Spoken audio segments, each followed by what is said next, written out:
Sa mga balitang pambansa, naniniwala po si Supreme Court Associate Justice Antonio Co na panahon na para magkaroon ng balasahan sa board ng PhilHealth.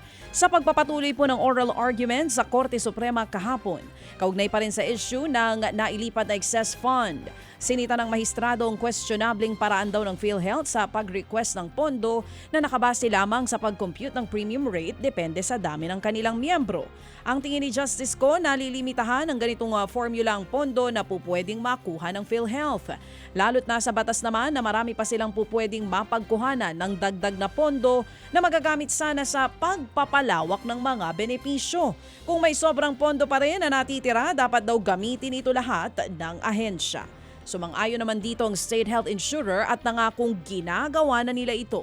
Ayon pa kay Justice Co, dapat ibalik ng administrasyon ang inilipat na pondo ng PhilHealth na nagkakahalaga po ng 60 billion pesos. Magpapatuloy ang oral argument sa April 29. Naniniwala naman po mga mambabatas sa Kamara na mas makikinabang si Vice President Sara Duterte kung patatagalin pa ng Senado ang kanyang impeachment trial. Ayon kay House Assistant Majority Leader Jude Asidre, mahigit 5 buwan pa ang hihintayin kung susundin ang July 30 na schedule na kagustuhan ng Senado. Sa puntong yan, mas lalo lamang daw magmumukhang walang hustisya sa mga kaso laban sa bise dahil tila hindi naman siniseryoso ang impeachment. Ang tingin ng mga mambabatas, ayaw pang simula ng mga senador ang impeachment sa takot na maapektuhan ang kani-kanilang mga boto ngayong papalapit na eleksyon. Naisumite na ng Department of Public Works and Highways sa DPWH ang inisyal na resulta ng investigasyon sa pagguhupo ng bahagi ng tulay sa Isabela. Ayon kay DPWH Secretary Manny Bonoan na overstress daw ang tulay dahil sa mabibigat na truck na dumaan doon. Pasado naman daw ang disenyo at hindi substandard ang mga materyales na ginamit ng itayo ang tulay. Pero may mga nakalagay na abiso na for light vehicles lamang po pwedeng dumaan pero may mga mabibigat na truck pa rin na nakakalusot kaya nga bumigay ito kalaunan. Sabi niya, we'll have to do the assessment and investigations as quickly as possible and at the same time, tignan natin kung how we can quickly restore actually or rehabilitate the bridge para naman masayang din naman yung investments that had been there. Yan nga po ang tinig ni DPWH Secretary Manuel Bonoan.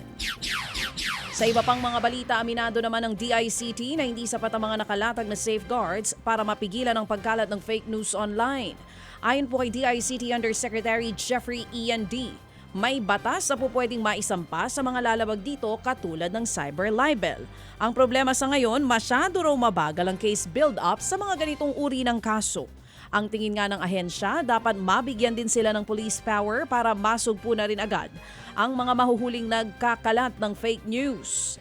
Lalo't pangamba ng DICT, posibleng mas dumami palalo ang troll farms at mga kaso ng cyber attack lalo't papalapit ang eleksyon.